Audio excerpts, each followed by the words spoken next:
Good morning everyone, Radhe Radhe সবাইকে। তো কেমন আছেন সবাই? আশা করি ভালো আছেন। আর আজকে এখানে জল খাওয়া রেডি করে নিচ্ছি।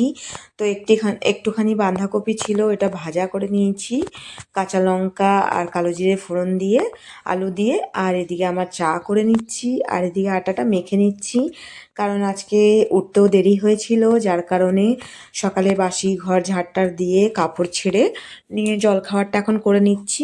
আর এদিকে আমার তরকারি আটাটা করার পরে দেখছি জল চলে এসেছে, তো পাইপ রেডি করে নিলাম। এখন জলগুলো ভরে নিচ্ছি। খুব একটা জল খালি ছিল না, এই 4-5টা বালতি আছে, ড্রামগুলো সব ভর্তি আছে। তো এগুলো এখন ভরে নিচ্ছি। আর রুটিটা তারপরে করে নেব জলটা ভরা হয়ে গেলে, কারণ ও এখন উঠেনি, উঠবে তো তারপরেই খাবে। তো এদিকে আমার জল ভরা কমপ্লিট হয়ে গেল। আর এবার আমি চাটাও খেয়ে নিলাম জল ভরতে ভরতে। তো এদিকে আমি নিজের পরোঠাগুলো করে নিচ্ছি। তো প্রথমে একটা প্লেন রুটি করে তুলে নেব, তারপরে একটু ঘিয়ের পরোঠা করে নেব।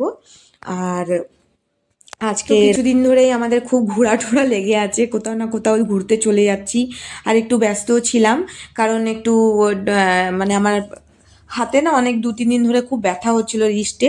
তো ওটাই একটু আমার যে মানে ননদের হাজব্যান্ড আছে, ও হসপিটালে চাকরি করে, কাজ করে। তো আমি ওখানেই চলে গেছিলাম। তো বললাম যে ও টেকনিশিয়ান, এক্স রে, ইজি, তারপরে আপনার সিটি স্ক্যান সবই করে। তো ওকে বললাম যে আমার হাতটাতে খুবই ব্যথা হচ্ছে। তো ও বললো যে বৌদি আগে এক্স রে করি নাও, যদি কিছু অসুবিধা মনে হয় তো ডক্টর দেখিয়ে দেবো। তো ওইখানেই চলে গেছিলাম।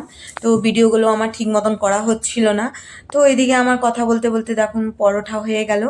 আর আজকে এখন চান টান করে আরও কাজ করে তারপরে আবার দুপুরে রান্না আছে। তো ওই জন্য তারপরে আবার মাঝখানে ঘুরতেও গেছিলাম দুর্গাপুর ইস্কন টেম্পল মন্দির।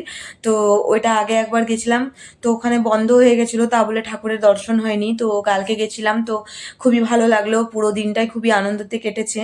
সকাল সকালই আমরা বেরিয়ে গেছিলাম, গোটা দিনটা ওখানে ছিলাম, রাত্রে ফিরেছি। তো এখানে সামনে একটা মলও পড়ে, সেই মলটাও গেছিলাম। পুরো ভিডিওটাই শেয়ার করব আপনাদের সাথে পরের ব্লগে। তো দেখবেন, অবশ্যই ভালো লাগবে আশা করি। তো এইখানে আমার ও চলে এসেছে বাজার থেকে, আর এদিকে এখন আমি ওকে খেতে দিয়ে দিচ্ছি। তো এখানে আমি বাঁধাকপি যে ভাজাটা করেছিলাম, খুবই টেস্টি হয় খেতে, কাঁচা লঙ্কা ফোড়ন আর ইয়ে দিয়ে, আপনার কালো জিরে ফোড়ন দিয়ে ভাজা ভাজা করে একটু সিদ্ধ করে নিতে হয় বাঁধাকপিটা, খুব টেস্টি লাগে খেতে। তো এখন ওকে খাইয়ে দিই আমি জল খাবারটা। তো ওকে বললাম তুমি খেয়ে নাও, তো বলছে না তুমি খাইয়ে দাও। আমি বললাম, ঠিক আছে দাও, খাইয়ে দিচ্ছি, তারপরে আমি নিশ্চিন্তে ঘরের কাজগুলো করে নেব। তো এখানে আমার খাওয়ানো ওকে হয়ে গেছে, আর আমি এখানে টেবিলটা এখন মুছে নেব। আর ওদিকে ওর কাজের ফোন চলে এসেছে, এখন কাজে বেরিয়ে যাবে। তো এইখানে আমার পরিষ্কার করে গ্যাস ট্যাসগুলো মুছে নিই, তারপরে আবার ঘর দুয়ারগুলো পরিষ্কার করব। রান্নাঘরটা এখন সব অমনি পড়ে আছে, শুধু সকালে বাসি কাপড় ছেড়ে ঘর দুয়ারগুলো ঝাড় দিয়েছিলাম, মোছা টোছা কিছু হয়নি, আজকে সব পড়েই আছে, দেরি হয়ে গেছিলো বলে। তো এখন আমি এই গ্যাসটা মুছে নিই, তারপরে আরও কাজ রয়েছে।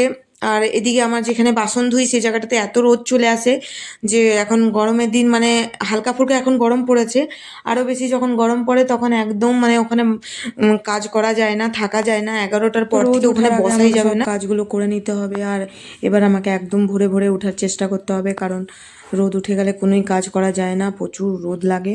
তো ওই জন্য এখন আমি তাড়াতাড়ি করে নিচ্ছি। তো আজকে একটু রোদটা কমই আছে, এখনও অবধি রোদটা সেরকম আসেনি। তো এদিকে আমার সব মোছা টোছা হয়ে গেল, আর আমি এখানে চেয়ারগুলো উঠিয়ে নিই,